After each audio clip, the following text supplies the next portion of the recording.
Faith, family, fitness, freedom on 100.7 The Word. Also joining you on YouTube and Rumble. For those of you joining us here, I'm sitting here with my co-host Aaron Lujan Hello. and just the guy Jim Miller. Hello, hello. And today we're talking about a crisis that is affecting American men. Go ahead, take us away, Aaron. There's this crisis that's happening amongst men. It's men's health. We're seeing a lot of advertisements in the popular culture of testosterone level because primarily testosterone levels are plummeting in this country. Young men are suffering from low testosterone, and it's being blamed on plastics, soy, pornography, being sedentary. And we're even experiencing erectile dysfunction for men under 30, which is a new thing. So the question becomes, what does this have to do with this metabolic disease? Is this porn addiction? What is happening to our young men? And so the bigger picture, I think, is that it's spiritual. I think what's happening is men are under attack because men have been appointed by God to be the leaders of the society, the leaders of our family, our culture, our nations. And so there's that Bible verse that says the enemy, when he comes, or when a thief comes in to break into a house and still kill and destroy, the first thing he'll do is tie up the strong man so that he can have his way with the home. And so I think that's what's happening in mass at large, in spiritual terms, that the strong man of America, the fatherhood, masculinity has been bound up by pornography, by the microplastics, by this multi-pronged assault on men, and it's resulting in literally losing their manhood. I mean, when we talk about erectile dysfunction and testosterone, we're literally talking about the sexuality of men. And I think sex is very important because it's, I think at a biological level, it's what drives men to achieve. It's kind of like the damsel in distress archetype where the man wants to be the hero and save the princess. I think God has designed us that way, and I think the enemy has perverted that by going after men's sexuality and purity in that regard. Well, and that's why I think that on top of that, I think that there's a coordinated effort to reduce the population of the planet from the globalists, and this fits right into that narrative that all of a sudden you make men infertile through the course of our food and through everything else that's going on in our environment and our planet, in order to basically reduce the population count and men reproducing. And I think that's a huge element of the LGBTQ plus movement as well, is this idea that we need to not have children, and we see that there's generations coming up that have this idea that they're never going to have children. I mean, I hear that from kids all the time. I'm never going to have kids. That was never what you heard, even 20, 30 years ago with kids. I mean, they didn't grow up thinking there's no way I'm having kids. No, Whereas today they're like, we're not having kids. is there don't get married. I think there's another portion with this too. So I'm kind of I guess a kind of a caveman or whatever. I don't know. But look, I have to be careful even defending myself or my own. And a lot of us do now, because if not, we'll get charges and we'll go to jail. You stop a thief, you're going to get in trouble. There's a lot of duress things. And I know I mention this a lot, but on a legality sense, where if you do the right thing or something, or some idiot comes at you all aggressive, you have to be real cautious and careful nowadays. I personally, what I do is I make sure I build a whole profile and make sure that whoever's coming at me aggressively, I'm like, all right, rule of threes. I know you're a piece of crap, and you're going to come at me all sideways, and I make sure there's no other absolute decision choice. I can't leave. I can't walk away. I whatever, cursing, throwing a mud at me or something, whatever, it's fine, and I have no other choice when I finally have to throw fists nowadays, because I'm the last, like I said, the era where cars attracted women, the old kneecap era, the fist fight in the street era and stuff. But we have to be careful because you have people come at you aggressively as a man, and you'll come at them hard and be like, no, dude, I'm done. I'm finished you. Stay away from mine and me and everything that has anything to do with me, and I'll defend it. But then you'll get everything taken away from you, and from a legal sense or charges put, and you'll go spend your time in jail and lose everything and not be able to feed and take care of your family too. It's a big part of a lot of what we're talking about, trying to keep you hindered, because this is me toned down. If nobody doesn't know, anybody that's known me for any amount of time, knows that this is me very low energy. This is the low testosterone version of Jim, because I know that Jim has plenty of testosterone rolling around. I can feel it from where I'm sitting. I can smell yeah, it. and I have to be, because I live in a world where if I'm mad about a problem, I don't like a bunch of freaking thieves. I don't like pedophiles, rapists, sex traffickers. I don't like any of this stuff. Society will sit there and poke at me for being mad about these things than ever address the problem, because it's easier for them. And it will say, I'm the problem for not liking problems in our society, our community, around our families. I mean, even in my own family, I don't like problems in my own family. As a man, you don't have any morals, values, or ethical standings if you're not upholding them to the people that you're related to, whether it's in-laws or by blood or your friends or people you do business with. If you don't uphold those morals, you have none. And those should be upheld to the most with your friends, your family, your in-laws, all the people you do business with. Because you shouldn't be tolerating terrible evils or bad things around you. And if you don't hold it up to what's closest to you, which is usually your family, you don't stand for nothing and you have no morals, values, or ethics. But my own family would be like, oh, well, family comes first. And I was like, no, it does, but not in the sense that you're portraying it, because I cannot allow problems in the family, issues to be cultivated and grown. I should be fighting against them, especially around our family, even if they do come out of our family. I should be still against them if it's an issue. Yeah, I think the testosterone is talking, Jim. No, you have what God gave you because you were designed to be a protector, to be a provider. So testosterone, I think, is given to men because it drives purpose and mental toughness. High testosterone men, we build, we conquer, we create. Low testosterone men procrastinate and cope through porn, video games, junk food. Testosterone, from a scientific observation, contributes to resilience against stress. It technically, at a molecular level, blocks cortisol, the stress hormone. So it prevents anxiety and it prevents depression. Testosterone observably leads to clearer thinking. Studies link high testosterone to better focus, confidence, and decision making. So the inverse would be true, that low T men are indecisive, fearful, and easily manipulated. And of course, we need high testosterone men for sperm production, mate competition, libido performance. All of these things perpetuate humanity, perpetuate society. If men don't want to procreate with women, the society dies. Observably, it protects against disease and early death. Low testosterone increases heart disease risk by 50%. Oh man, I'm be alive forever. Testosterone regulates insulin insensitivity. It's a bulwark against diabetes and obesity. It's been known to prevent Alzheimer's. So we need men with high testosterone. We're the ones that build the civilizations. We're the ones that stop dangerous, evil men from creating chaos. Because when low testosterone men step back and allow evil to take over, the culture dies. Fathers disappear. Boys need masculine role models. We absolutely need this testosterone. So there's lots of reasons why testosterone has been impacted. But before I get into that, Jason, did you want to contribute? Yeah, I think it's really interesting too, because YouTube did an entire video documentary on veganism and men switching to veganism because supposedly meat is what's causing some of these testosterone issues, and they weaponized meat as a way of saying that's what's causing this. And I think that is completely 100% false, but I think it lends to this woke ideology that we have to remove meat from our diet as well, probably to become even more unhealthy. And if you look at it, most of the alternatives to meat include a ton of soy, which increases estrogen estrogen production. Estrogen You said production. projection, though. Yes. And here's Yes. an The article. collection his estrogen upon me. Here's an article from The Independent. Almost a quarter of men with testosterone deficiency struggle for 5 years before seeing a doctor. Almost a quarter of men with low levels of testosterone struggle with symptoms for 5 years before seeing a doctor, a new study has revealed. As one sufferer has warned men not to dismiss increasing fatigue and weight gain simply as signs of aging. Independent has spoken with men with testosterone deficiency who are aiming to awareness and fight stigma around the health issue.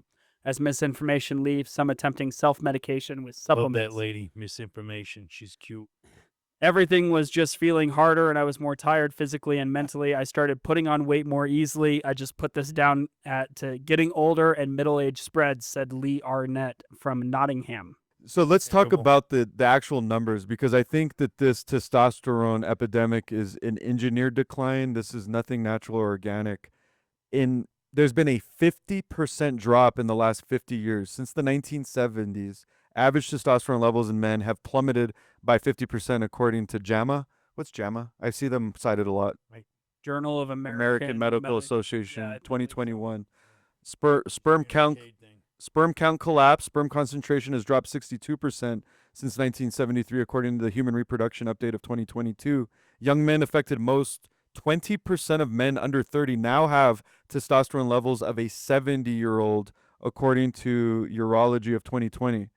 So what is causing this, I think, is the question that's being begged. And let me begin by submitting a couple theories here.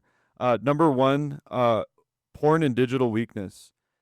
So when you get an overload of dopamine, let's call it pornography, you're literally wrecking the brain to seek fake, effortless pleasure. So you're destroying your motivation, and you're spilling your testosterone too much. So, sorry if this is a little too raw, but we're talking about sexuality here. Number two, the sedentarianism. Men are sedentary. They're sitting around doing nothing, sitting on couches, sitting at sedentary jobs. Men don't work outside and work with their hands like they used to. And this is no indictment of men who work in front of computers. I'm one of them, which is why I try to lift heavy and spend time outside. But the reality is that men now average 9.5 hours a day at work, gaming, or scrolling, and inactivity absolutely crushes testosterone. The second thing I would submit to you guys is estrogenic food and plastics, soy, seed oils, processed junk. These are actually what are known as estrogen mimickers.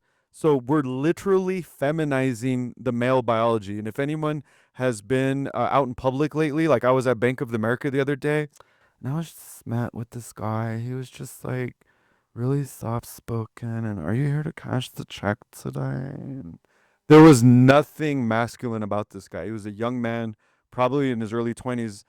They always have existed, In his prime, no back pain, no bad knees. but they're everywhere. They're like lemmings. Like literally males have been feminized. What's up, Jason? Well, the other thing is testosterone increases with the competition and the social aspects. And when we continue to go, we have toxic masculinity and we reduce the ability for men to be men, that decreases testosterone as well. And so we have a in a culture hurry. that has, yeah, I mean, if you look at kids growing up, right? If there's an issue with men under the age of 30, it probably started at a younger age with something. Lack of exercise, lack of playing. Don't This- fight with this- your friends. Don't do that. Why are you competing? Correct. Here's a mediocrity trophy for showing up for football today because you showed up. That's really good and heroic. And you're like, you didn't win or do anything great. You just showed up. Yeah, they need to be active. They need to be competing in social circles. And when you compete in social circles and you have that competition, we know that testosterone increases. And so this is a cultural issue as much as it is a food issue, a sedentary issue. John, you don't be mad. Don't be angry. You're like, there's things to be mad and things to be angry about. Yeah, we've trained an entire generation of kids to suppress testosterone. Yeah, this isn't just a health crisis, Jason. It's spiritual, it's cultural, and it's biological warfare, is it not? 100%, I believe it is. Country. And then you throw in the pharmaceutical castration, SSRI antidepressants, which have been directly linked to low testosterone levels, or handing out prescriptions like Oprah hands out cars, where it's leading to sexual dysfunction and emotional blunting. And then there's this hair loss epidemic that we have, and there's a hair loss drug called finasteride. It causes permanent low testosterone, depression, and impotence in some men. Have your hair, but you can't be manly about it. Exactly. So you get longer hair to be more effeminate. Nice. And then the fact that we have all of this birth control waste in the water supply has been known to essentially distribute estrogen throughout the tap water systems, disrupting male hormones. So our boys are literally bathing in estrogen.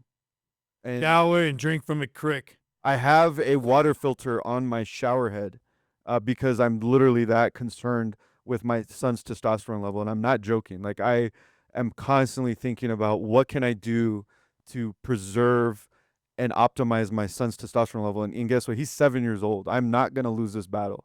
And then the other thing I would submit to you is spiritual and cultural emasculation. So Jason touched on it about toxic masculinity.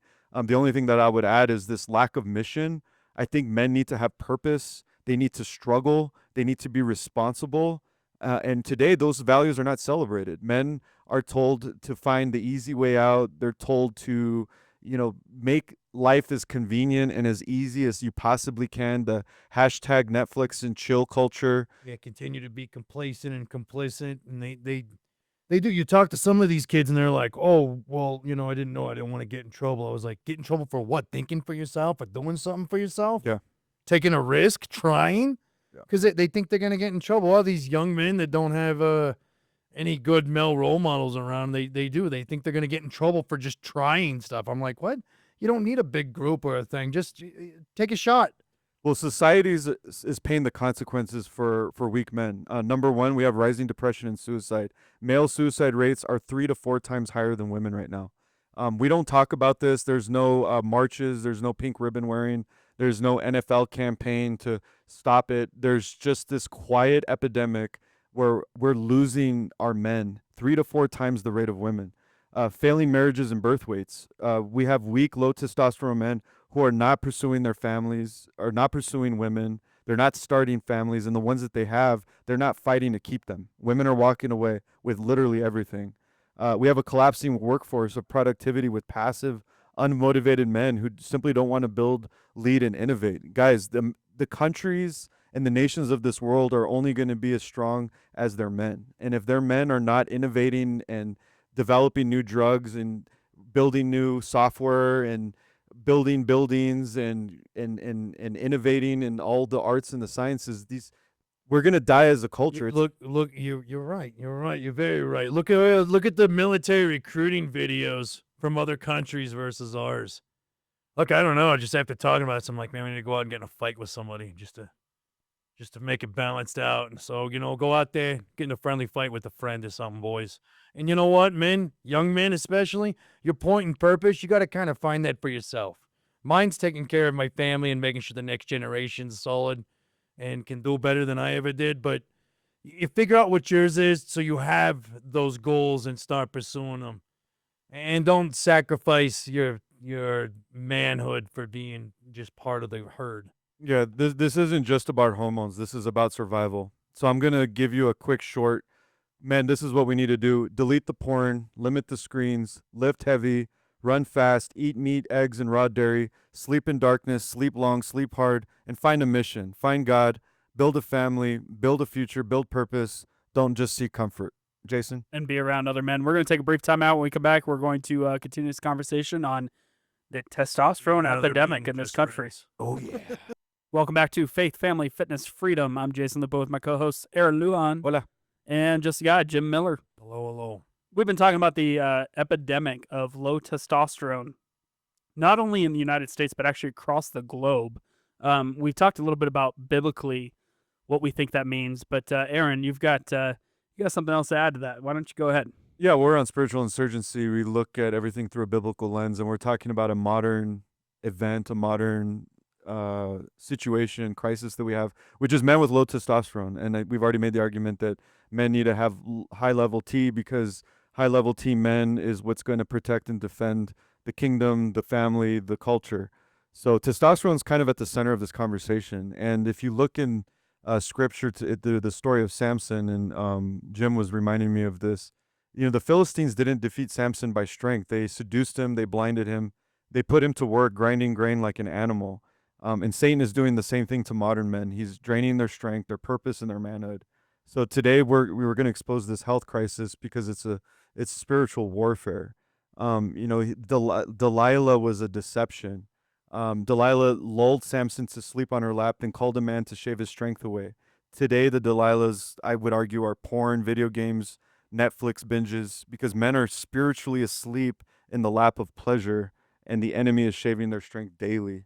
Science even confirms this because porn actually floods the brain with dopamine, cratering testosterone levels. And I think it would be obvious to say that we do have a pornography epidemic. And it's unlike anything we've ever seen before because in my day, you had to, get some older friend to go get a nudie mag that was hidden behind some shelf, where today kids are able to, on 5G internet on their own devices, download the most horrific porn you could imagine for free, essentially. So I definitely see this cutting of the Delilahs as a way to counter this. And I also see food as a big part. In Daniel 1:8, we were told a story about Daniel, and he resolved not to defile himself with the king's food. So I think this is instructing us to ditch seed oils, soy, and processed junk.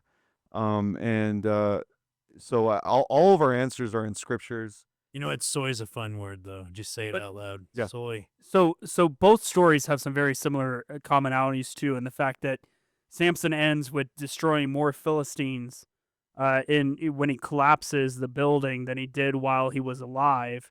And Daniel, his choice not to eat the king's choice food was a show that God was ultimately in control. And in both cases, God is ultimately in control. God gave Samson Good. this enormous amount of strength to tear down this building. And in Daniel's case, he proved to the king that even if he didn't eat the meats and everything else that the king was trying to shove down his throat, that he could survive on vegetable broth and still maintain his strength. That was not because the vegetable broth did something physiologically. It was because God gave him that strength to carry through and to be the best workers, even though they were rejecting the king's choice food. I mean, the king's choice food was there because he wanted these prisoners to be able to work hard for the king. And so when he rejected the food of the king, the king was mad and upset because he felt like that Daniel was going to be unproductive. And in fact, he ended up being the most productive and showed the king through that time that God was in control. But remind me, in that story, was Daniel abstaining from the king's food for the reason of abstaining from pleasure and refining his discipline and becoming sharpened, or was that more of a byproduct? No, it was a show to the king that they could reject the king's choice foods, and that Daniel and the people that were with Daniel would still be strong enough to endure. And actually, they were stronger than those that ate the choice food. And I don't think the story has anything to do with the choice food. I think it has to do with a reliance on God and the fact that God can give power to man in any circumstance and in any situation. So their faith he's and called him. mental and physical fortitude, basically. No, I acknowledge that that's the overarching message of the story. I'm just wondering if there's a sub-story or a secondary message, which is declining comfort, declining pleasure, abstaining from what is comfortable, and choosing the hard, choosing the path less taken because it'll ultimately result in greater benefit. Like he had all of these options before him. Yes, maybe his primary reason was for what you stated, Jason, but I think when you look at that story, you also see Daniel choosing to abstain from comfort and pleasure. There is an element of that, but with that, I think also comes the idea that intermittent fasting was on the rise for a number of years, and there's plenty of science that links intermittent fasting to testosterone increases. So whether or not the fast that Daniel went on resulted in some testosterone increase, or whether it was from God, I think it was probably from God. But I think the same applies today that it did back then with Samson and Daniel, and the fact that if we call on the Lord can make anything possible. I think we're missing that overarching importance in those two stories. No, absolutely. I think that is the primary reason and message of the story, and I don't disagree with you. I'm just also trying to see if there's a lesson here for men as well. Yes, rely on God. God is your source. He's your source of strength. He's ultimately going to go before you and fight your battles and bring you to a place of victory. Absolutely. But I also think the subtext here is that we live in a culture awash with the worship of pleasure, the worship of comfort, that you're almost rewarded and encouraged the easier you take it and the more shortcuts you take. The value of hard work, the value of delaying gratification, is no longer honored values in our society. And I think the pathway for young men is self-control and hard work. Yeah, I think ultimately it all depends on we got to watch what we consume, not only in terms of food, but in terms of the media and what we're bringing in and what we're bringing in through our laptops. I think for parents out there listening, I mean, get your kids outside, let them compete, let boys be boys, watch what your kids eat. We'll try to put a link to Aaron's shower filter on this live stream. Just go to YouTube or Rumble, you'll find the link. But this has been Faith, Family, Fitness, Freedom. Join us every Saturday at 9 a.m. Have a great day. God bless. Peace. Want to better, be better.